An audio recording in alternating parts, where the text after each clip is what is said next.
Brazil demands a king. For a decade, a kid from Santos was groomed to rule the most demanding football nation on earth. He carried the explicit expectation to become the next Pelé. He was supposed to fill a vacuum left by giants and deliver World Cup glory back to South America. Yet today, his mantelpiece is missing the sport's ultimate individual prize, the Ballon d'Or. His World Cup campaigns ended in tears on the pitch, cut short by brutal injuries and penalty shootouts that left millions stunned. We are looking at an athlete with more trophies than most legends and a net worth in the hundreds of millions, yet his name is often followed by a list of injuries and missed opportunities. You cannot measure a player's greatness in a vacuum. You have to measure it against the giants standing directly next to them. This timeline tracks Neymar's prime years. Notice what happens when we add the data for Lionel Messi and Cristiano Ronaldo. Two statistical anomalies whose peaks perfectly overlapped and completely overshadowed his entire career. At this divergence point in 2017, he realized a hard truth.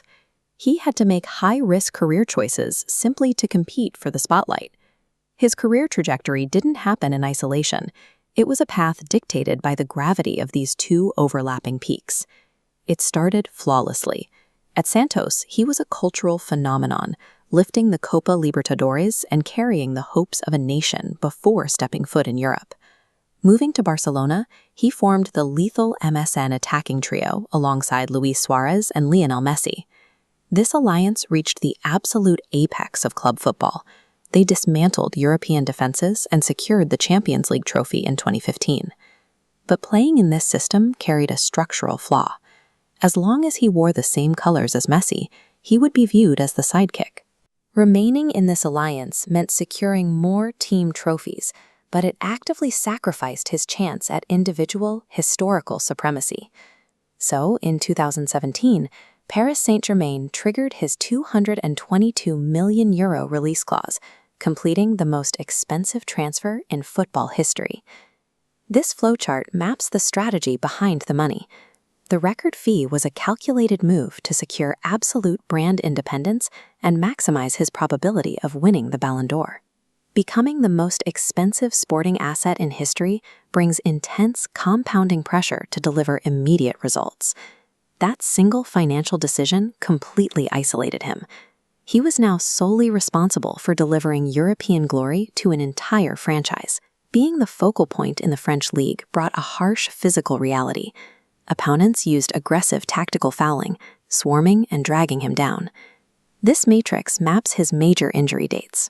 Notice how these fractured metatarsals and ankle sprains align directly with critical Champions League knockouts and World Cup matches. The physical toll was compounded by relentless media criticism and the inability to deliver for Brazil on the global stage while sidelined on crutches. His physical push to carry a team and catch his generational rivals is exactly what broke his body and halted his ascent. Look at his raw career statistics in strict isolation. Hundreds of goals, centuries of assists, and dozens of major trophies. This chart compares his total goal and assist output against Ballon d'Or winners from the 90s and 2000s. In almost any other decade, his numbers guarantee undisputed best-in-the-world status.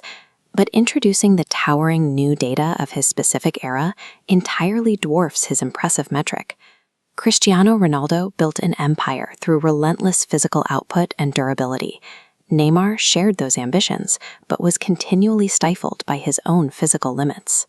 He converted his individual talent into a massive global commercial ecosystem, building a personal brand that generates more revenue than many top-tier European clubs. Neymar did not fail to reach his potential. He is a generational genius who achieved monumental success. He was tragically forced to play his entire career in the era of gods.